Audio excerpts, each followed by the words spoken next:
about, I'm going to start the recording. The first part of our class, what we'll be talking about are some of the innovations in rituals. Last week, if you recall, we really focused on the fundamental covenanting ritual of welcoming a child into the folds of Jewish tradition through the rituals of circumcision.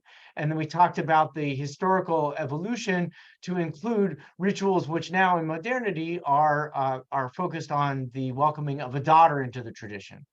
But those are even only about 50 years old. So historically, there is a tremendous transformation of ritual life in our practice of Judaism today. And it is continuing to evolve. So what we're going to see is some of the innovations there. And what I'm really excited about in our conversation, as you see, is not really about what are all the different ways that people are trying to make moments meaningful, which is we're going to explore some things that you might not have considered to be important to ritualize, and yet they have been created as ritual moments, or there has been language attached to them to enable a ritual practice to occur. But I want you to keep in mind the question, what is the outcome? What is the goal of any of these sort of modern innovations? What is it that is trying to be accomplished? And when we try to explore that together, that's our question. I really have a feeling that it's going to help us read back into our tradition how to make ancient ritual meaningful. This is the great challenge of the 21st century, is not simply to just recognize and appreciate that there were rituals that were formulated thousands of years ago, and that there is some power and mystery and some significance in our practice of those rituals as they were originally constituted, but it is always going to be our contemporary rereading into them that will make it relevant and valuable. And that is demonstrated clearly, not only with the text that we study, but throughout the rest of this class. So I'm excited by that. I'm going to change Audrey's name, and I'm not sure how to do it, Audrey, on the iPad. I think that there's another place to do it, but I'll Audrey. Mine is coming out as Andrew Sullivan in chat. Oh, all right. Well, we're going to try and fix it because somebody must have toggled it in the way that we created it. Okay. All right. Did I get it right, Audrey?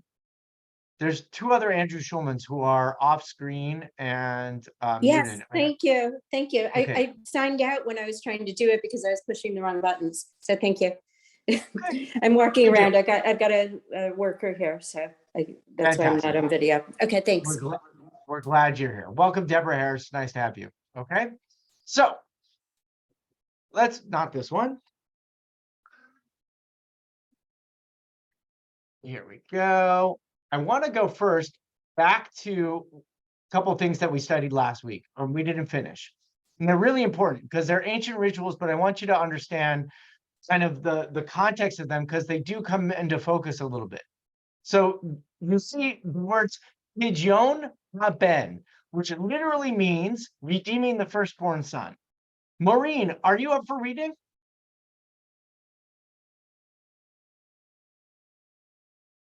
Let me see if I can see you. Are you there? And see? I'm sorry. I need to pass because the print is very small for me on my screen. No problem. I'm going to try and make it's up. I'm going to make it bigger for all of us who are. And oh, okay, that's better. Is that better? Do you want to try now? Okay. And when I don't God. And when God has brought you to the land of the Canaanites, as God swore to you and to your fathers, and has given it to you, you shall set apart for God every first issue of the womb. Every male firstling that you cattle drop shall be God's, but every firstling ass you shall redeem with the sheep. If you do not redeem it, you must break its neck. And you must redeem every male born first among your children. And when in time to come, a child of yours asks you, saying, what does this mean? You shall reply, it was a mighty hand that God brought out us out of Egypt, the house of bondage. Okay, thank you. Great, excellent reading. And this is a proof text. This is the origins of the ritual called Pidyon Haben. And while we can spend quite a bit of time just exploring all of the underlying text sources and then also the rabbinic innovations about this ritual, basically there is a custom, and some of you have seen this before, that whenever you have a firstborn son, not a daughter, firstborn son, you are required to redeem it to the temple. And the rabbis innovate this and they say, this means that the child should be dedicated to the temple. That means that they should go into the service, which, by the way, is kind of how it happens in other religious traditions, that, that a child is dedicated for the responsibility of serving the community. So in the Jewish tradition, you have this concept of redeeming the child from that. You bring the child, supposed to be brought as an offering, right? But it's your child. So who wants to get rid of your child? Like that's an unbelievable ask from any individual. So the rabbis create this opportunity to say, look, there's a ritual that we can perform that will enable you to raise your child, but you will have, quote, dedicated it to the temple. And you redeem the child by paying a certain amount of money. Actually, what happens is the priest is supposed to take your child because, that's what God says in the Torah. So you give your child to the priest, and then the priest says, okay, well, thank you very much. I'm going to go now raise this child in service of the temple. And the parents say, wait, no, we want to redeem the child. We will pay you for him. And the rabbi says, pay? Really? How much would you ask me for me to pay? How much is this child worth to you? And they go, 5 silver coins. And guess what? Lo and behold, that's exactly what happens. So there are these 5 silver coins that people carry around, and you are supposed to redeem the child by paying the priest for them. Sherry, what do you want to say? You have to unmute. Unmute. There you go. Why am Yeah. I confusing this with being a Kohen? It has nothing to do with being a Kohen. Okay. But the person who has to be is the priest. The Kohen is the priest. Audrey, what do you want to say? Okay. Same sort of thing. I was told when my son was born, it was explained to me because I'm a Kohen descendant, that we didn't actually have to do that because of the way that the ritual works. Yeah, the Kohens don't do it on the maternal side. So this is an interesting thing. This is why I'm bringing it up to you. Okay. So do you hear this? Nowhere does it say, oh, because you're a Kohen, you have to do this, but I'm not a Kohen, so therefore I don't have to do it. Every firstborn child, the Torah is very explicit. No, I thought it was the other way around. I thought it was because you're a Kohen, you don't have to because, do it. Right, because you're the priest. That's what I was told. Oh, no, that's also not true either. But that's a very nice thing. Like, look at what happens, right? Like, there's nowhere in the Torah that does it say that. Not even in the rabbinic stuff. It's kind of a, there are these things that are kind of like muddying the water. They're clouding the ritual. How many of you that have had firstborn children and are practicing Judaism did this for your firstborn child? Yeah? So interesting, right? Nope. Wait, who said no? I went to one. Tracy said no. Tracy said no, she didn't do it, Nope. right? And Alice, you did it for your kid, right? Yes, we did. And interestingly, Stephen was born by cesarean section, and we had this whole ritual. And afterwards, I was told that I shouldn't have done it because the child has to be born naturally. So I couldn't take it back. I mean, Yeah, right. but that was like, and I said, does it say that in the Torah? And of course it doesn't. Anyway. Yeah.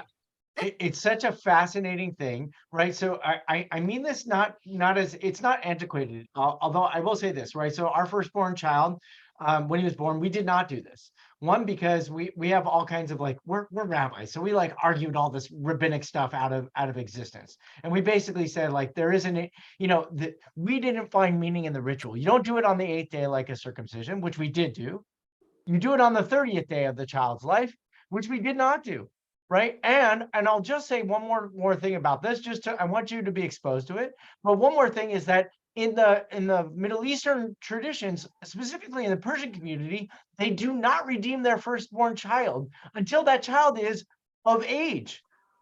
That child is an adult. Why? Because that's their custom.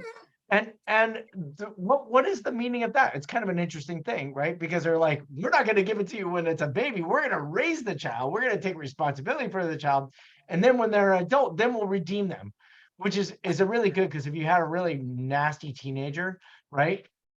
Isn't there anything more like gratifying than being able to give your kid away to like a bunch of send them off to boarding school, right? Like I think that there's something in there that I think, there's a ritual around that, but we're not studying learning until next week. Linda, did you have anything to add? You said you did this. No, I did it. And I was looking at pictures, and we carried him in on a silver tray, and we bought him back from a Kohan for $5 silver dollars.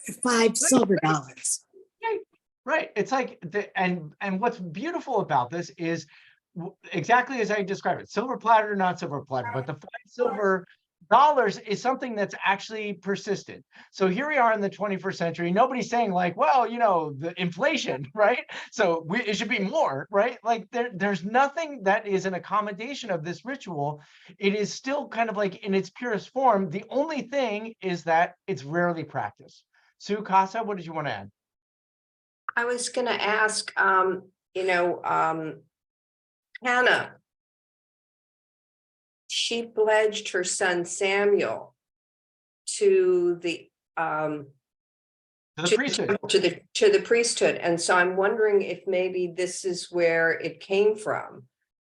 Absolutely, right. Yeah. She didn't do it out of the goodness of her heart. She did it because she wanted to get pregnant. She said, "If you give me a son, I will give him to you." Right. So is that the source, really? That you have to give your son to the priests unless you redeem him. Yeah, exactly. Right. So Hannah's pledge sounds like, it sounds magnanimous, right? She's like, God, if you give this to me, I'll dedicate him to you. Right. Right. Which we could interpret meaning that she would not have redeemed him. Right. Like she's like, okay, I will dedicate him. And therefore God took favor on that. I don't know. I love Pam's comment. She says, do they take Bitcoin, right? No, and definitely not FTX. Okay. All right. So I want to do another one, just another piece for us to sort of understand. It's called the Upsharon ritual. And Lauren, do you want to read? Yes. You feel like reading today? Great. Sure. Upsharon, the ritual of the first haircut. When you enter the land and plant any tree for food, you shall regard its food as forbidden. 3 years it shall be forbidden, commonly to be uncircumcised, for you not to be eaten. In the 4th year, all its fruits shall be aside for jubilation before, and only the 5th year may you use its fruit. That is its yield to you, may you be increased. I am your God. Leviticus 19:23-5. An important clue to the practice's source is suggested by the fact that it was usually referred to as halakha, from the Arabic word designated the cutting of hair. Indeed, examination of the Middle Eastern folk practices reveals that the offerings of hair were used for diverse religious purposes, including vicarious sacrifice, fulfillment of vows, in a manner reminiscent of the biblical nazir, or the rite of passage. A ceremony called akika is performed by many Muslims on the 3rd, 7th, or 8th day after birth, and it is often associated with the baby naming. The ceremony normally included ritual cutting of the infant's first hair alongside the offering of an animal sacrifice. Of special relevance to our topic is the custom among Arab mothers consecrating their children to God or to a saint in return for a safe childbirth. At some subsequent point in the lad's life, his hair is ritually cut at a religious sanctuary or shrine as payment of the vow. Until the completion of the vow, it is forbidden to cut the child's hair. This practice is untested among the Muslims of Safed. Spot. Very good. Thank you.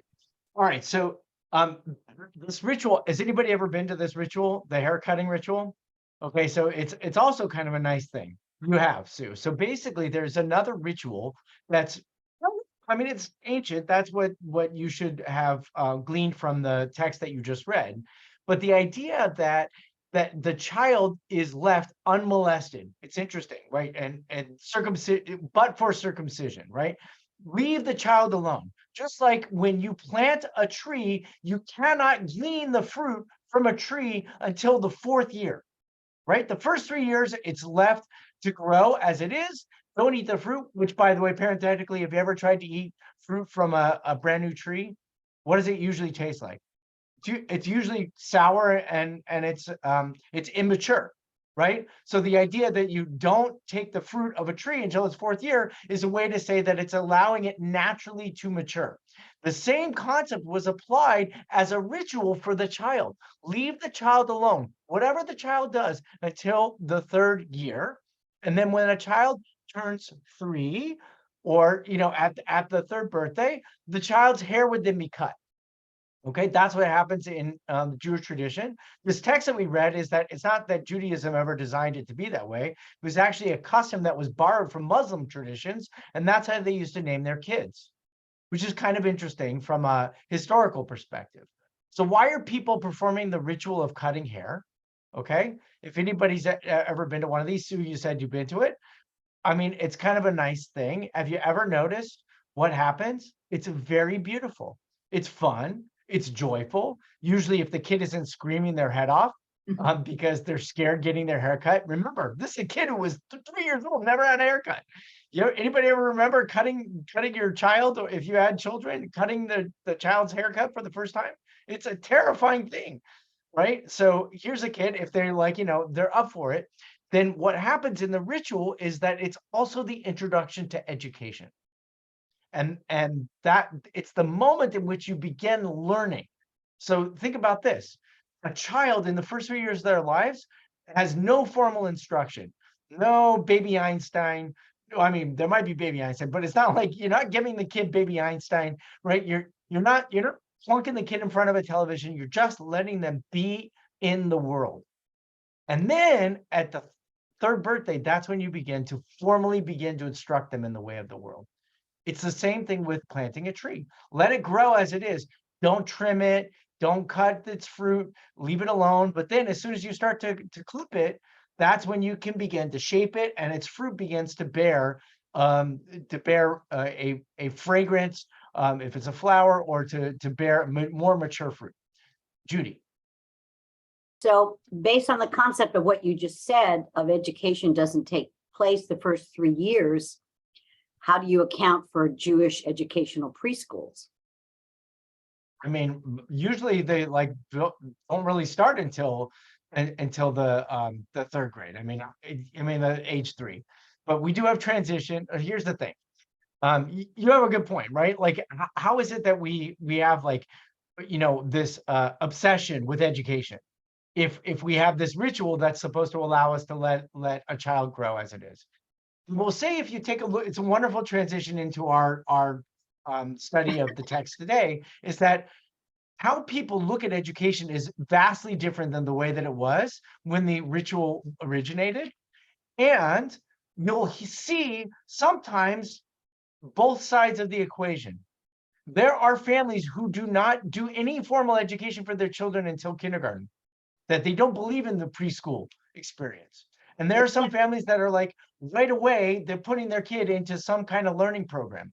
My sister-in-law and brother-in-law, they take their kid to One Generation, which is a great program in the San Fernando Valley. And it's a daycare, but it's also like an educational program. And from age 2, they're already learning stuff.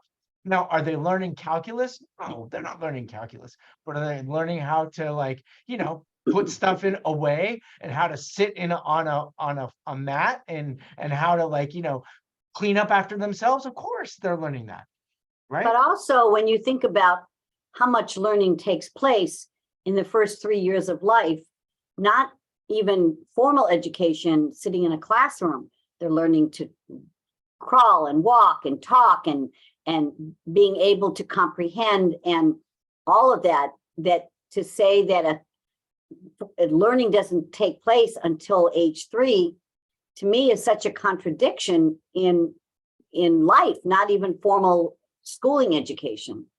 No, I think the distinction is between formal and informal, right? If you will, right? So, formal learning means learning your ABCs or your Aleph, Bet, Gimel in Hebrew, right? Formal learning is about actually like what happens behind here, like what does it mean to open up a book, right?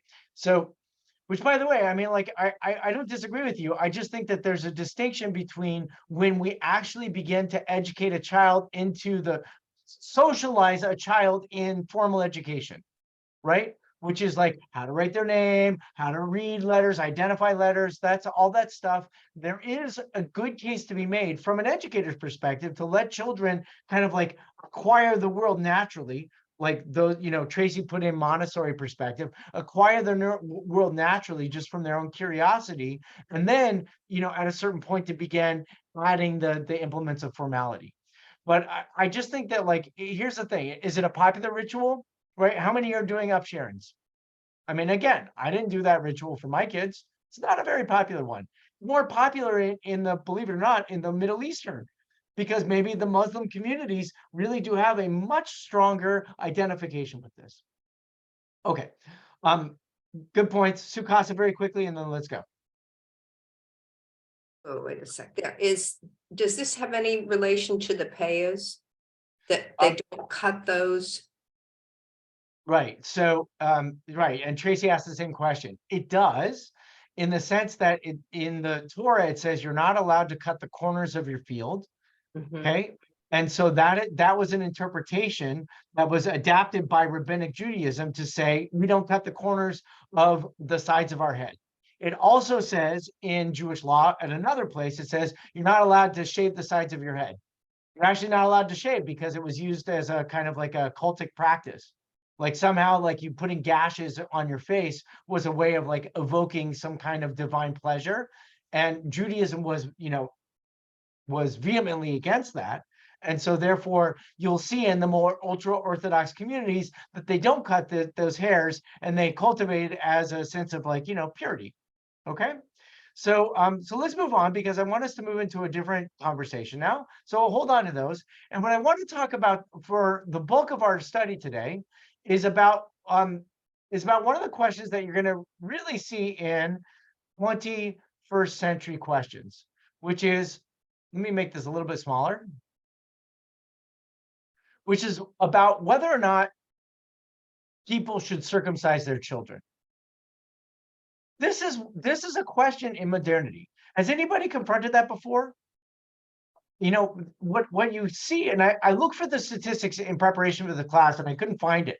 So I went to look at some of the most recent surveys and they don't have any data that says how many new parents are circumcising their children versus not. And how many are doing it in the hospital without ritual and how many of them are not doing it at all. There isn't any good data about this. Maybe it's a little uncomfortable to ask, but it's a very, very interesting kind of question. And you hear and you'll see it out there. Maybe if you confront people who are talking about, this fundamental definition of a Jewish identity in the tradition through circumcision, that if there are families that are choosing not to do that, are these kids Jewish or not? So let's read a little bit. Candy, you want to read a little bit? Sure. Science or peer pressure. Systematic evaluation of English language peer-reviewed literature from 1995 through 2010, indicates that preventative health benefits of elective circumcision of male newborns outweighs the risks of the procedure. Benefits include significant reductions in the risk of urinary tract infection in the first year of life and subsequently in the risk of heterosexual acquisition of HIV and the transmission of other sexually transmitted infections. The procedure is well tolerated when performed by trained professionals under sterile conditions with appropriate pain management. Complications are infrequent, most are minor, and severe complications are rare. Male circumcision performed during the newborn period has considerably lower complication rates than when performed later in life. Although health benefits are not great enough to recommend routine circumcision for all male newborns, the benefits of circumcision are sufficient to justify access to this procedure for families choosing it and to warrant third-party payment for circumcision of male newborns. It is important that clinicians routinely inform parents of the health benefits and risks of male newborn circumcision in an unbiased and accurate manner. Parents ultimately should decide whether circumcision is in the best interest of their male child. They will need to weigh the medical information in the context of their own religious, ethical, and cultural beliefs and practices. The medical benefits alone may not outweigh these other considerations for individual families. Findings from the systematic evaluation are available in the accompanying technical report. The American College of Obstetricians and Gynecologists has endorsed this statement. Okay, thank you. So I, just want you to know that's side one. So this is the American Academy of Pediatrics. Notice that it is 2012, so it makes it just about 11 years ago. And this is an interesting sort of one side of the argument. So if you're listening to somebody, you say, should I circumcise my child or not, right? And you're like, well, let's go to the doctors. And the doctors say, it's medically beneficial, but it's not significant, right? Right. And also, right, we're not going to recommend it as a routine procedure, meaning that like everybody should be circumcised, right? Because, that it doesn't say that if you, care for it properly, that it would necessarily create some kind of hygienic problem. Now, that may have been true 3,000 years ago, right? Because they didn't understand proper hygienic practices. But now take a look at us in 2023. These are the arguments that young parents are confronting about how they make choices of their children's identity. Roberta, do you want to read the second part? I want you to read it and then we'll discuss, okay? I want you to read the other side. This is the side of like, why not to circumcise, okay? This is Roberta O.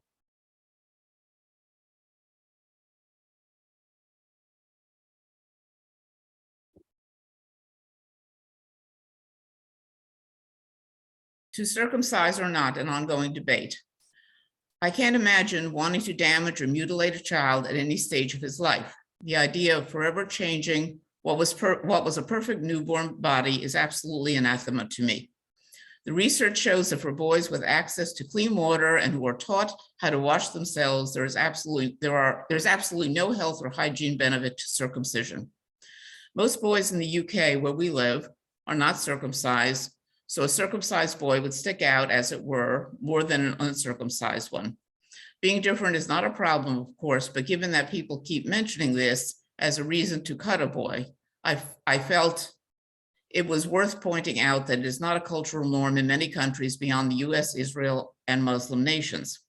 I believe in people having ownership over their own bodies, so I wouldn't want to make any drastic changes to a child's body without his consent or without a real medical need.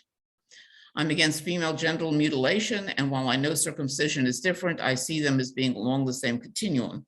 We're not religious. We have no strong need to prove our beliefs by cutting off a baby's foreskin. All right, thank you very much. So just digesting a little bit of that. So now here you have, these are the sides of the debate. Has anybody ever sort of confronted this in reality before? Sure. Yeah. Isn't that interesting? I raised my hand and the camera picked it up. So smart, this Zoom, right? So if you are, so look, maybe, God willing, you'll be in a place where a young couple come to you and say, I don't know, I mean, should we circumcise our kid or not, right? What would you tell them based on what you've discovered right here? What is the compelling reason that you would tell somebody to circumcise their child? What would be the reasons for you? Joanne? I think it depends on whether the family is Jewish and whether that tradition connects them Lador Vidor to the generations that came before, and whether they want to welcome their male son into the tradition that's been handed down. Okay, great. Right. So the question, one of the ways of weighing it out, and Tracy asked a question, she's like, did I have this question before? Yes, right? Like this is real stuff. People are asking these questions. And one of the things that you have to unpack is, what is a person's sort of like identification with the cultural, ethnic, religious tradition of Judaism. And if they identify with the cultural and ethnic and religious spirit of Judaism, this is what Jews do, hence the name of the class, right? But then you have a question mark. Linda, what do you think? My grandsons were circumcised in the hospital, and then my son wanted them named in a conservative synagogue, and they would not do that until we had a mohel come to the house, draw a little blood, and then they were officially circumcised within the lines of Judaism, and they went on to be named in a conservative synagogue. I have no idea if a Reform synagogue would have done that, but that's what they had to do. So they may as well have waited. Yeah, I don't think a Reform synagogue would make that demand.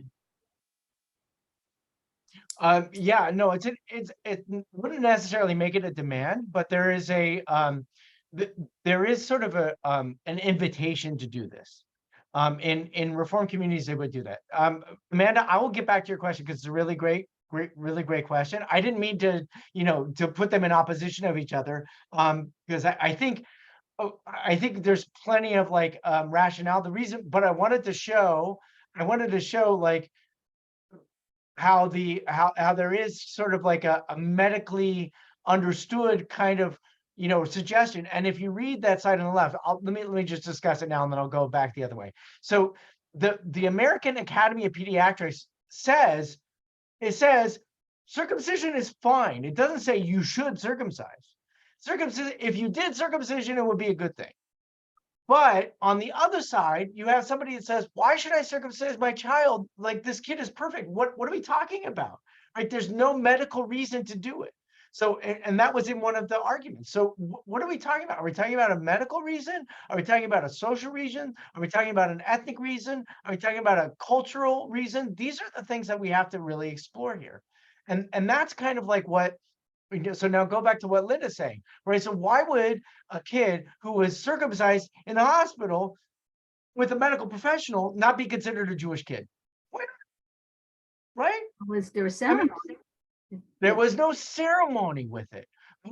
Is that the precursor? Is that the definition? Well, okay, so 100 years ago, when I was having my son and my mother was still alive, and we were debating whether or not we were going to circumcise him in the hospital or circumcise him at home. I mean, with the ceremony. I mean, she was carrying on. He needs a kosher bris. He needs a kosher bris. You don't know one day if he's.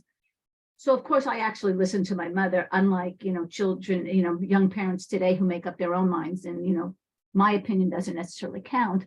We had a kosher bris. We need some therapy here. But we had the Moyle Leibovitz, who I don't even know if he's still, I think it was the Moyle of the Valley. He came and did his bris. Now go ahead 100 years. And when my grandson was born, they of course wanted a bris, and it's come 100. So the Moyle was a urologist, very smart man, Dr. Andy Spall. Who, what a brilliant thing. He's a urologist, he's a doctor, he's a Moyle. So you had all your bases covered. So, he had his bris at home. The reasons, I remember my mother-in-law saying, she had 2 sons. She said, I couldn't even get them to wash behind their ears and their necks. How could I get them to clean under their foreskin? So it was like a no-brainer for us to have. Even if he was not going to have a kosher bris, to have his foreskin removed. But I just remember that there was no, my mother screamed, he needs a kosher bris, he needs a kosher bris. Right. That's So- really great, right? So interesting, like what Lauren has expressed is tremendous. It's the culture, right? There is a cultural impetus that's here, right? I mean, one could, if one wanted to use logical arguments against what everything that Lauren said, nothing against you, Lauren, because I think people would say it. There's plenty of things to mount upon that, right? But you've got this sort of like, look, we don't want to we don't want to oppose. We want to be a part of. We want to be a part of, and so therefore, it is compelling to us in order for us to feel included. And we can talk about all those side benefits. All right, so Judy and then Tali. And Laura, I see your comment. I want to respond.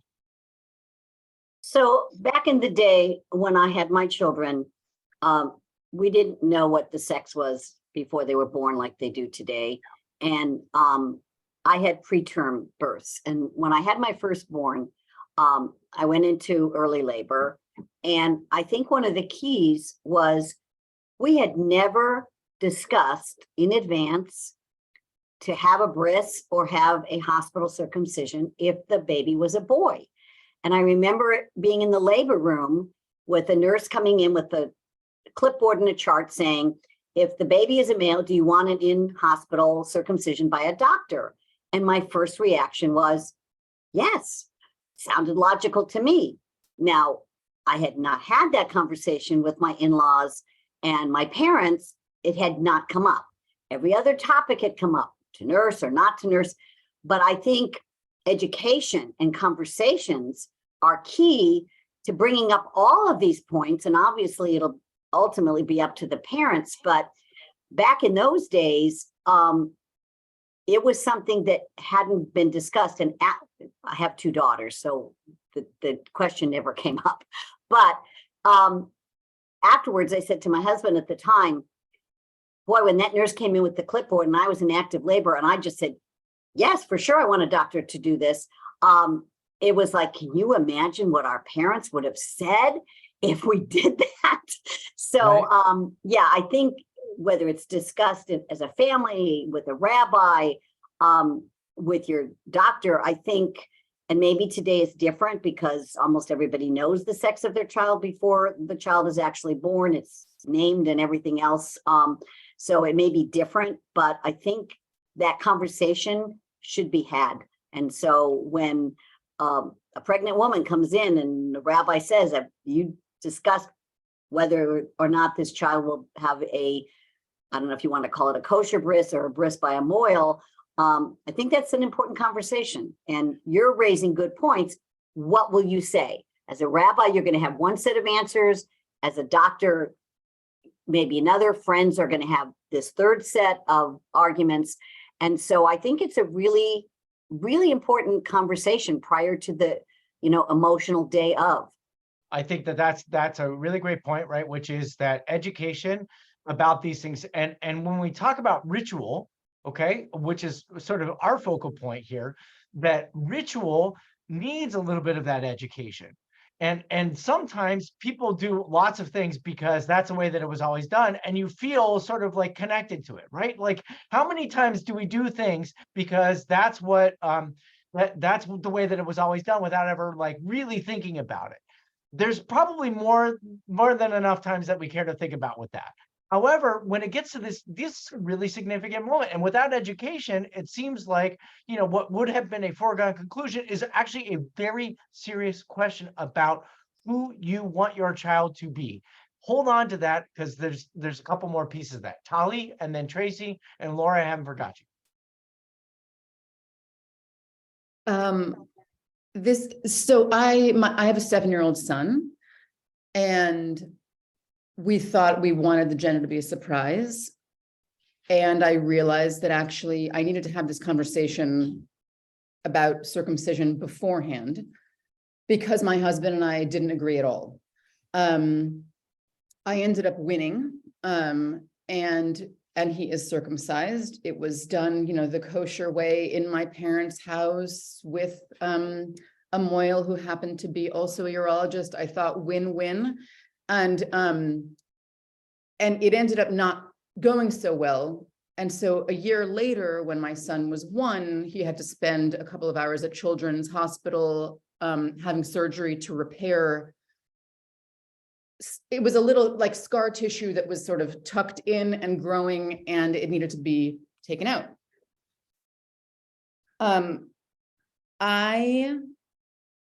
In choosing, I felt like this blind allegiance to Judaism in saying he's having a bris. Of course, if I have a son, he's having a bris.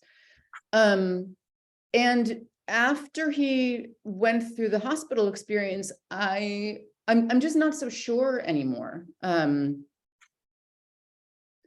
so I think as we start thinking about iterating on ritual for our Jewish lives now, I think this conversation about circumcision is so important. I was shocked by my own reaction and my need to have it be a certain way to be, Jewish.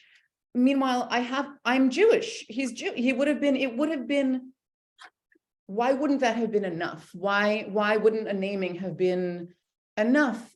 Many of my friends are now choosing not to circumcise their kids. And these are not just my European friends. These are my friends from the United States and my Israeli friends. So I'm eager for sort of this conversation to open up in wider settings for us to be able to decide right now in this year, if this is what makes sense. 5,000 years ago, it was a different story. I think that's exactly it. That's what makes this so compelling and interesting is one, we've been given permission to have the conversation, right? And I think that's also a part of it, is that, like, let's just say that 25 years ago or 45 years ago, the same experience happened. You had the boil come and there was a complication, and a year later you went and had the procedure to fix the tissue. You would have had the same feeling. Let's just presume that you would have had the same feeling, but there would not have been any sort of validation of that. We're living in a time where there is a validation of the diversity of responses and reactions here. That's such a compelling part of our conversation that it's going to be a through line for the rest of the class, is that here we are in a time when we're accepting opposing points of view. We accept opposing points of view, and we don't just minimize the fact that those feelings were there. 40, 50 years ago, you would have had the feelings, but you wouldn't have had any address to express them. You would have just suppressed them. Well, look at what happened. Generations of suppression brought us to this moment. So now here we are in this moment in the 21st century, and we're saying, we're not saying get rid of circumcision. This is the part that I think is what I hope we accomplish. I don't think we need to get rid of circumcision, but I do think we need to have a better understanding of what it's all about. I'm with Judy. Judy got it right. Education is key here, but you can't do education if you presume that the ritual is going to accomplish the same goal that it accomplished thousands of years ago, which it may not have. Tracy.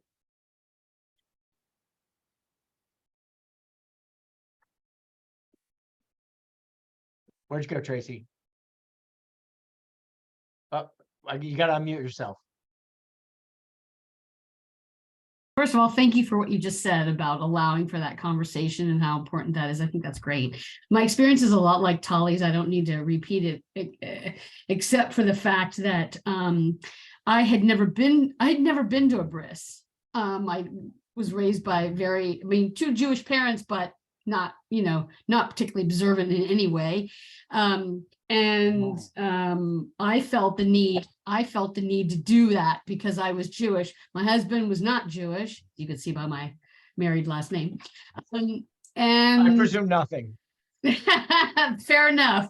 But the one thing that we're not talking about, which is kind of interesting in terms of course, my dog is doing this now. I'll try and say it really quick. So, and then I'll mute. Is that I'm not going to do this to the dog. Sorry. Don't be so anxious. It's okay. Come back. So, you want to pick up, Tracy? We had a minute for you. It was like 3 seconds. You're okay. So sorry. So I did it, kind of as a knee-jerk reaction. Like, I want my child to be Jewish. And so this is what I need to do. And the other thing, though, that was interesting was, so my ex-husband is circumcised, right? And so by Alec being circumcised, he was also going to look like his non-Jewish father.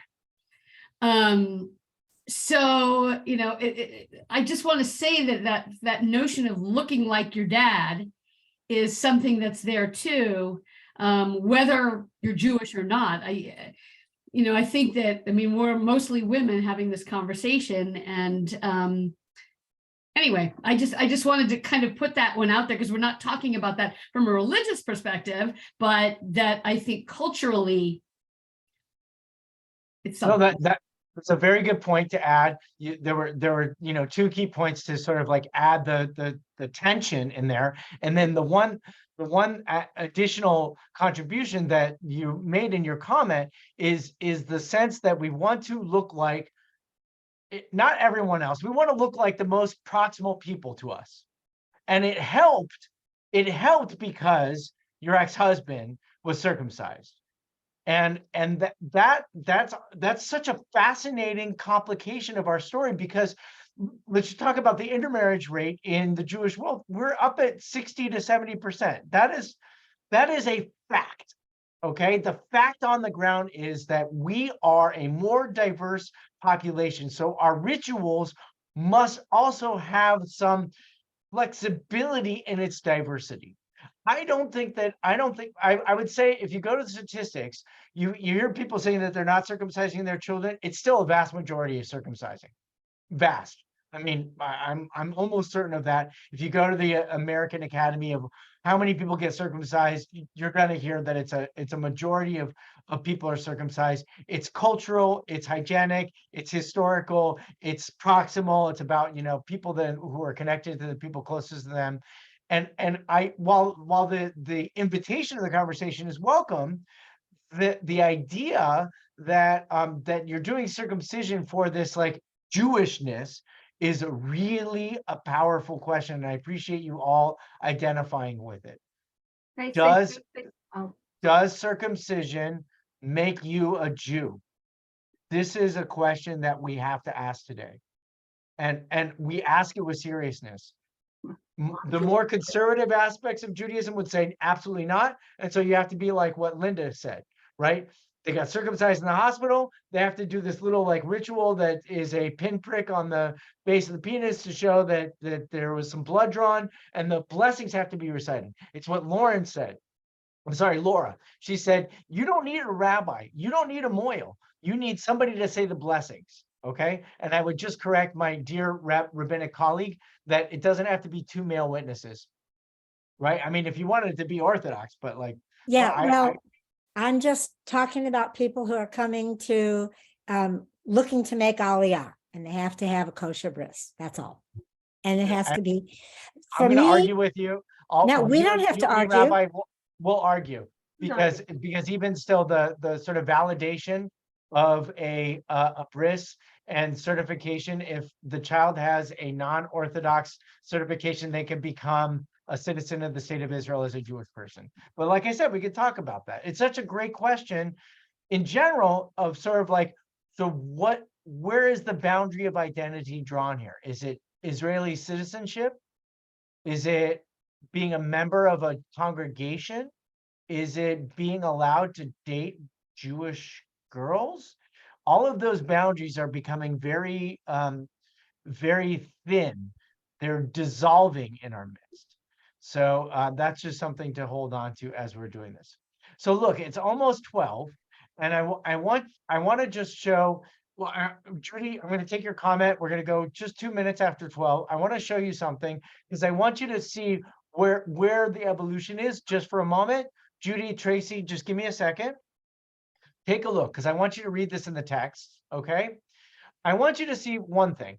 First of all, this is the 21st century, and a Brit Milah and a Simchat Bat sound very gendered. Well, there is a way for us to transcend beyond the gendered nature of these by titling these Brit Shalom, Brit Chaim, Brit Tikkun, All of these are names that don't have any particular gender identification, and they are applicable for both male and female. So that's something that's happening. So if you go to a Brit Shalom, don't think that it's not a Brit Milah, right? Or don't think that it's like less Jewish. It's actually just an adaptation. So there's a little bit of explanation with that. I want you to see this. Blessing by a man after miscarriage. This is what's happening. I want you to read it, and I want you to understand what that is saying. A miscarriage in 100 years ago was very common. But today, when mortality is low, meaning that there's lots and lots of children that are living, okay, after birth, that concept of a miscarriage is much more dramatic. It's much more painful. It's much more impactful. And so therefore, there are rituals that are evolving, and you can read this at your leisure, that talk about how one confronts that. Looking at, if you've had a difficult pregnancy and you become pregnant and you bring a child into the world, maybe you want to ritualize that with a special prayer. This is a prayer to have for you.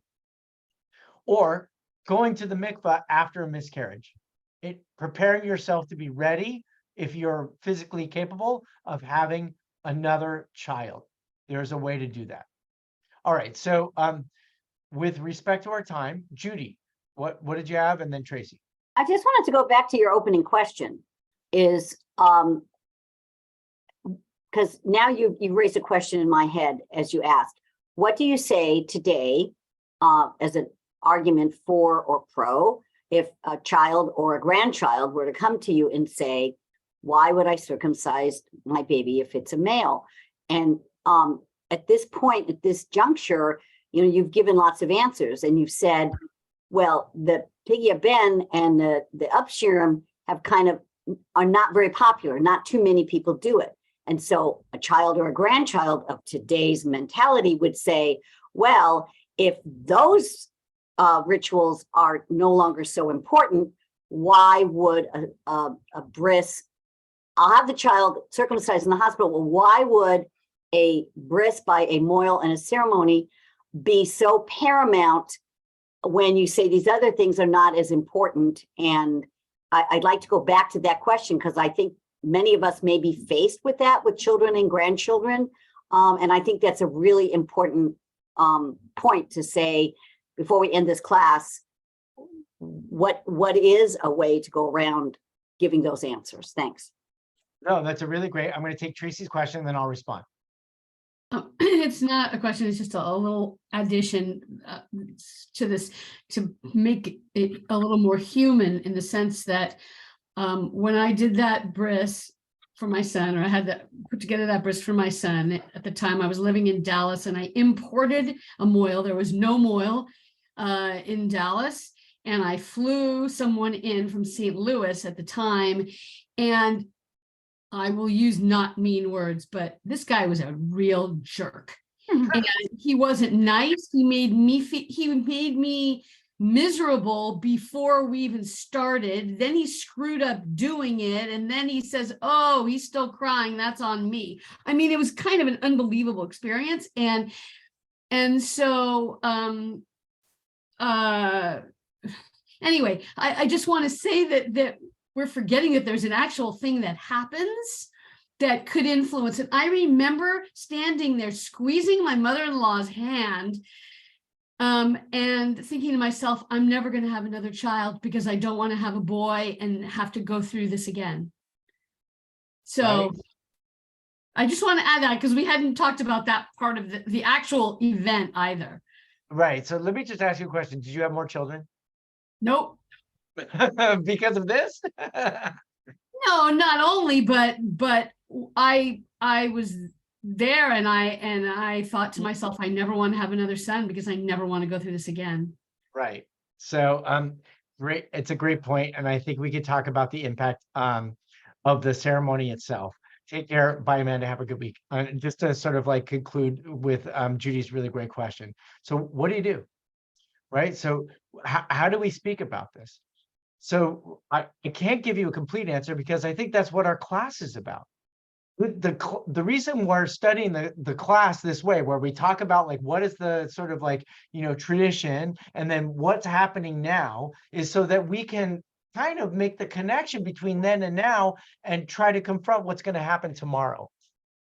Without this is worthy of its own class all onto its own, of what defines Jewish identity in the 21st century. And who defines Jewish identity in the 21st century? And how is practice of Jewish identity experienced in the 21st century? And the truth is that we are all kind of at an amazing crossroads. It's not a negative thing, it's a change. It's a really powerful thing, and I think it's one that deserves our attention. So my approach to this is as you suggested, is to present as much information to enable people to make the best decisions on their own. Because you can't compel people in our day and age to behave in a certain way unless they want to. That kind of coercion, sorry, Jewish moms out there who think that you could just guilt your kids into doing stuff. You understand the challenge of this, okay?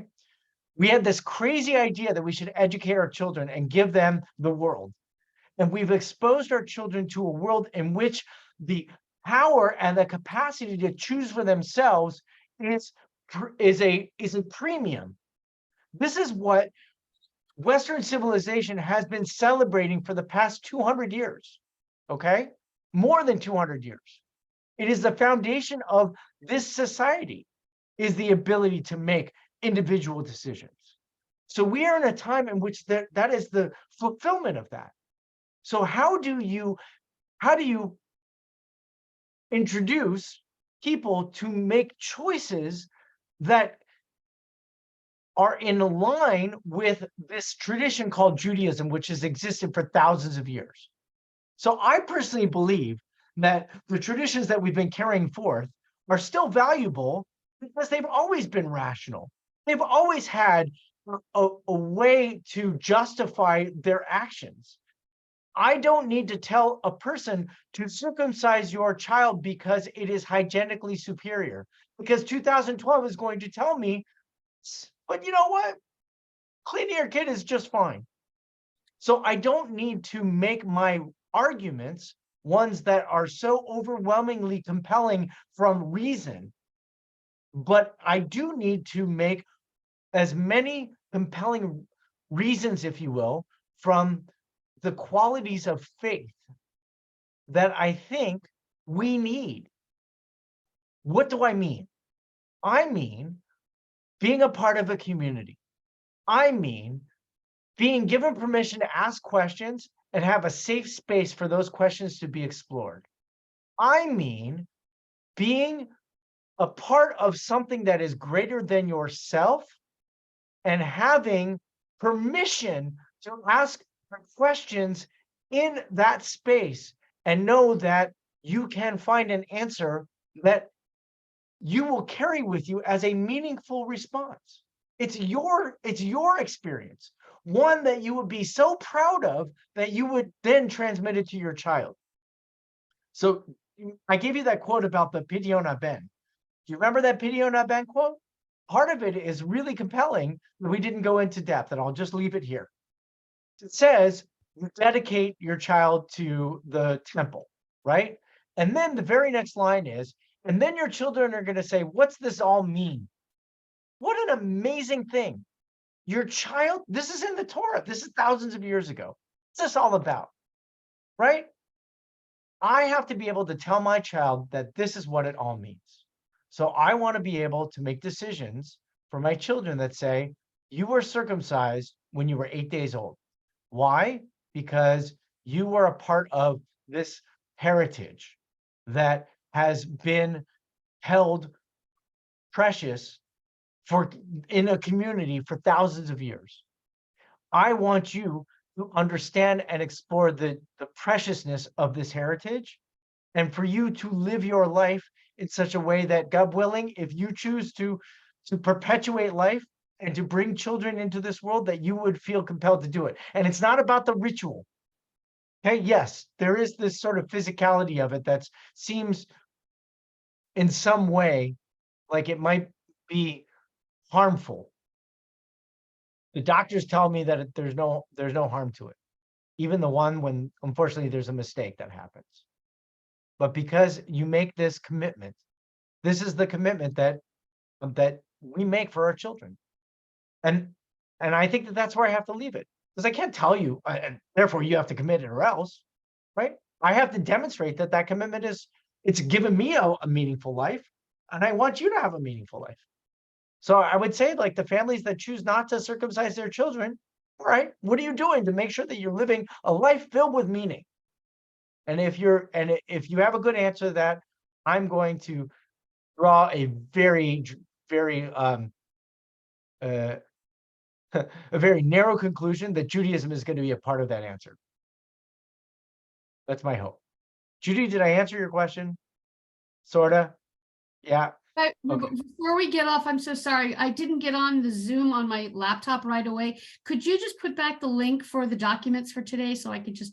Oh yeah, I did not. It was sent in an email, but I will. Oh, it was? I'm sorry. Did it come from you? It came from Eva Billick. Okay.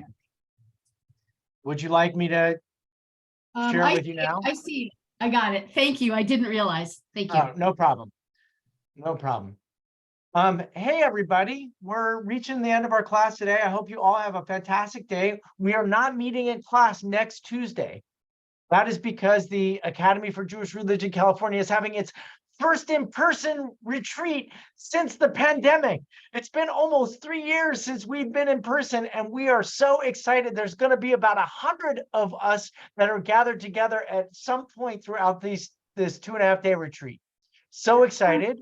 And so we will be meeting next Thursday, February 9th at 11 a.m. You will be given links and reminders and texts all in advance of that. Okay.